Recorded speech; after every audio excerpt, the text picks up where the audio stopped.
नमस्ते। पता है आज हम क्या करने वाले हैं? आज हम रात के आसमान को समझने का एक बहुत ही मजेदार राज खोलने वाले हैं। एक ऐसा राज जिससे तारों को पहचानना बच्चों का खेल बन जाएगा।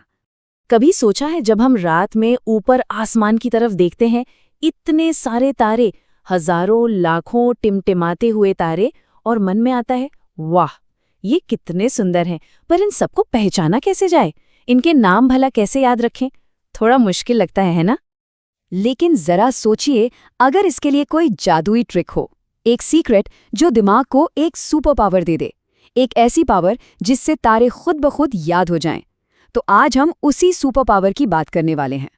तो चलिए इस राज के पहले हिस्से को समझते हैं। ये एक बड़ा ही मजेदार सा शब्द है, निमोनिक। अरे, नाम सुन के घबराना नहीं, ये सुनने में भले ही मुश्किल लगे पर है बहुत ही आसान। तो ये निमोनिक है क्या? सीधी सी बात है, ये याद करने की एक दिमागी ट्रिक है। ये कोई छोटी सी कविता हो सकती है, कोई मजेदार सी लाइन, या फिर कोई गाना जो हमें मुश्किल चीजें आसानी से याद करा दे। समझ लीजिए, ये दिमाग के लिए एक शॉर्टकट है। और मजे की बात तो ये है कि हम सब अपनी जिंदगी में निमोनिक्स का इस्तेमाल करते भी हैं। जैसे इंद्रधनुष के 7 रंगों को याद रखने के लिए हम सब ने सीखा है, बैजानी हा पीनाला। या फिर जब ये जानना हो कि किस महीने में कितने दिन होते हैं, तो हम अपनी मुट्ठी के जोड़ों का इस्तेमाल करते हैं। देखा, ये वही ट्रिक है। बहुत बढ़िया। तो याद करने की ट्रिक तो समझ आ गई। अब चलिए राज के दूसरे हिस्से पर चलते हैं। आखिर हमें आसमान में याद क्या करना है? हमें याद करने हैं नक्षत्र। नक्षत्र ये कोई मुश्किल चीज नहीं है, बिल्कुल भी नहीं। ये तो बस आसमान में तारों के झुंड हैं। इसको ऐसे सोच सकते हैं जैसे आसमान में एक बहुत बड़ी कनेक्ट डॉट्स वाली पहेली हो। जब हम इन तारों के बीच लाइनें खींचने की कल्पना करते हैं तो कोई ना कोई मजेदार तस्वीर बन जाती है। आसमान में ऐसी तस्वीर ढूंढना तो एक मजेदार खेल है। इसके लिए बस ये 3 आसान स्टेप्स हैं। पहला, आसमान में चमकीले तारों का कोई ग्रुप खोजिए। दूसरा, अपने दिमाग में ही उन तारों के बीच लकीरें खींचिए। और तीसरा, जरा देखिए तो क्या कोई जानी पहचानी शक्ल या तस्वीर बन रही है ना मजेदार? ठीक है, तो अब हमारे पास 2 चीजें हो गईं, निमोनिक यानी याद करने की ट्रिक, और नक्षत्र यानी तारों की तस्वीरें। अब हम इन दोनों में मिलाएंगे संगीत का तड़का, और यहीं से असली जादू शुरू होगा। पता है, हमारे दिमाग को संगीत से बहुत प्यार है। कभी ऐसा हुआ है कि कोई गाना सुना और फिर वो पूरे दिन दिमाग में गूंजता रहा? ऐसा इसलिए होता है क्योंकि संगीत की धुन और ताल हमारे दिमाग को चीजें पकड़ने और उन्हें लंबे समय तक याद रखने में मदद करती है।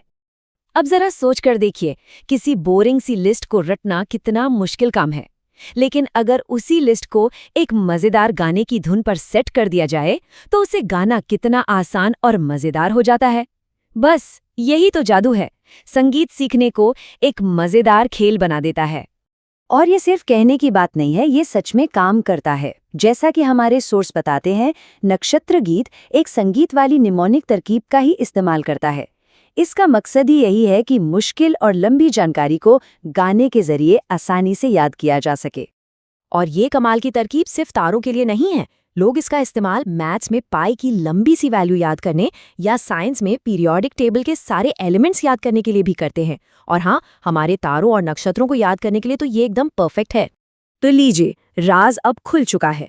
अब हम सबके पास आसमान के तारों को सीखने की एक नई सुपर पावर आ गई है।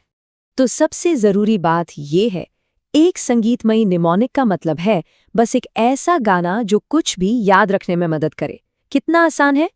हाँ, ये एक जादुई गाने वाली सुपर पावर है जो किसी को भी रात के आसमान का एक्सपर्ट बना सकती है। अगली बार जब रात में आसमान की तरफ देखेंगे तो वहां सिर्फ तारे नहीं बल्कि कई कहानियां और तस्वीरें दिखाई देंगी।